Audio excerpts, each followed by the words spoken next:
নমস্কার, আমি ডক্টর সুতপা বসু। আজকে আমার আলোচনার বিষয় বৃষ রাশির জাতক জাতিকাদের আগামী ২০২৬ সাল কেমন যাবে। ২০২৬ রবির বছর। রবি মানে লাইফ, লিডারশিপ। তো আমরা দেখব যে আলোচনার মাধ্যমে বুঝতে পারবো যে ২০২৬টা বৃষ রাশি, যার অধিপতি শুক্র, এদের কেমন যেতে চলেছে। বৃষ রাশি হচ্ছে কালপুরুষ রাশিচক্রের দ্বিতীয় ঘর এবং আমরা দেখব বৃষ রাশির সেকেন্ড হাউসে মানে মিথুনে বক্রে বৃহস্পতি থাকবে মার্চ পর্যন্ত, কেতু থাকবে প্রায় পুরোটি বছর সিংহে, রাহু থাকবে কুম্ভে বৃষ রাশির দশম ঘরে, আর বৃষ রাশি থেকে একাদশে নবমপতি ও দশমপতি শনি একাদশে মিনে বসে থাকবে। এবার আমরা পর্যালোচনা করব যে এই পরিস্থিতিটা কি। বৃষ রাশি কিন্তু ২০২৫ মন্দ যায়নি, ২০২৬ও কিন্তু খারাপ যাবে না। তবে ২০২৬-এ আমাদের যে জায়গাটা বৃষ রাশির লক্ষ্য করতে হবে সেটা হচ্ছে বৃষ রাশির ফোর্থ হাউস, স্পেশালি মে মাস পর্যন্ত। ফোর্থ মানে সিংহে কেতু। কেতু মে মাস পর্যন্ত জুপিটার মিথুনে থাকবে, তারপর কর্কটে আসবে, আর কেতু কিন্তু সিংহেই থাকবে। তো বৃষ থেকে সিংহ ফোর্থ হাউস, কেতু মানে মায়ের জায়গাটা কিন্তু খুব সাবধান। যেসব জাতক জাতিকাদের মায়ের শরীর অলরেডি অসুস্থ, বা যারা মনে করছে মার শরীরটা একটু খারাপ, বা যাদের মায়েরা এখনো অসুস্থ নন, সুস্থ, কিন্তু আগামী দিনে যেই তাদের কোনো রকম অসুস্থতা পাবেন সঙ্গে সঙ্গে ডাক্তার দেখাবেন এবং অ্যাওয়্যার হয়ে যাবেন। ফোর্থ হাউসে কেতু বসে থাকা ধরুন মায়ের শারীরিক অসুস্থতা হতে পারে এবং অসুখ ধরাও না পড়তে পারে। তো এই জায়গাটা নিয়ে সাবধান। মে মাস পর্যন্ত, মে মাস নয়, সারাটা বছরই ২০২৬-এ জমি জমা ক্রয় করবেন না। ফোর্থ হাউস থেকে আমরা ল্যান্ডেড প্রপার্টি দেখি, ওখানে কেতু বসে আছে, রাহু দৃষ্টি দিচ্ছে, জমি জমা একদমই ক্রয় করবেন না।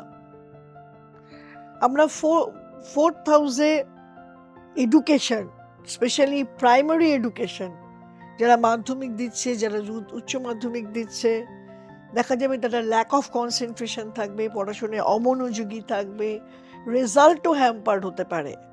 ওয়ারাস যারা হায়ার এডুকেশন করছে, যারা দশম স্থানে রাহু থাকার জন্য, যারা এআই সংক্রান্ত কাজ করছে, যারা কম্পিউটার ইঞ্জিনিয়ারিং করছে, যারা রিসার্চ ওয়ার্ক করছে, তাদের জন্য ভীষণ ভালো।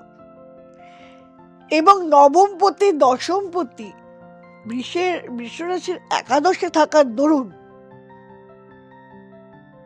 সাংঘাতিক ফল ভালো দেবে, সাকসেস দেবে, বিদেশে গিয়ে সাকসেস দেবে। এবং জবের ক্ষেত্রে 10th হাউস লর্ড 11th-এ মানে অটোমেটিক্যালি এটা দশমপতি সাকসেস, কর্মে সাকসেস দেবে। যারা কর্মে এতদিন প্রমোশন আটকে ছিল, এবছর প্রমোশন পাওয়ার যোগ, যাদের ট্রান্সফার হওয়ার যোগ ছিল তাদের ট্রান্সফার হওয়া, এবং যারা বিদেশে যাবার জন্য চেষ্টা করছে তারা অবশ্যই বিদেশে যেতে পারবে। তো বৃষ রাশির কিন্তু আমরা দেখব যে অলমোস্ট সব দিক দিয়েই একটা সুন্দর সিচুয়েশন।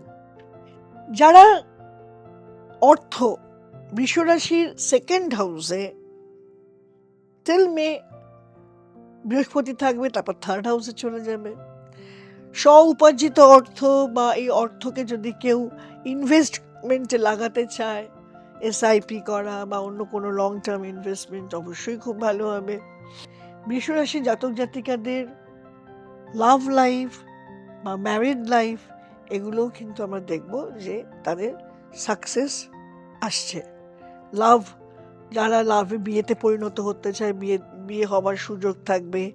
যারা বিবাহিত জীবনে কোনো সমস্যা চলছিল, বিশ্বরাশি জাতিকাদের দেখা যাবে 2026-এ পড়াশুনো খুব ভালো হবে। কিন্তু আবার বলছি, মায়ের শরীর স্বাস্থ্য, মায়ের শারীরিক অবস্থা নিয়ে সচেতন থাকবেন। অসুখ করলে সঙ্গে সঙ্গে ডাক্তার দেখাবেন। অনেক সময়ই দেখা যাবে যে কেতুর জন্য ধরা পড়ছে না।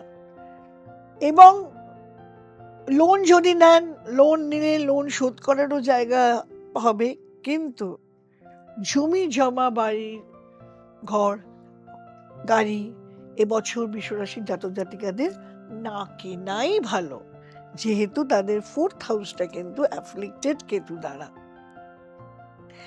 দেখা যাচ্ছে তাহলে পুরো সবটা পর্যালোচনা করে যে বৃষরাশি কিন্তু 2026 মোটেও খারাপ যাবে না, রাদার জ্যাকপট পাওয়ার মতো তারা সব কিছুই পাবে। তাদের এডুকেশন সেক্টর খুব ভালো, হেলথ সেক্টরও মন্দ নয়, কিন্তু তারা যদি একটু বিচার বুদ্ধি বিবেচনা করে চলে, একটু যে আর একটা জিনিস হতে পারে শরিকি দ্বন্দ্ব। 4th হাউস মানে পরিবার, শরিকি দ্বন্দ্ব, ল্যান্ড রিলেটেড প্রপার্টি লিটিগেশন, এগুলো কিন্তু অবশ্যই এই নিয়ে বি ভেরি কেয়ারফুল। এছাড়া বৃষরাশির আর কোনো আমি তো টেনশনের জায়গা দেখছি না। তাহলে আজকের আমার এই আলোচনা যদি আপনাদের ভালো লেগে থাকে, তাহলে অবশ্যই লাইক, কমেন্ট অ্যান্ড সাবস্ক্রাইব করুন। নিত্য নতুন নোটিফিকেশন পেতে বেল আইকনটা প্রেস করে দিন। আর যারা অ্যাস্ট্রোলজি শিখতে চান, specially KP astrology and Vedic astrology as well, তারা অবশ্যই খুব অল্প পারিশ্রমিকে শেখানো হয়। আমাকে যোগাযোগ করুন, যে নাম্বারটি নিচে যাচ্ছে। আর সব বৃষরাশির তো এক ফল হবে না, জন্মগত চার্টের উপরও তো নির্ভর করছে।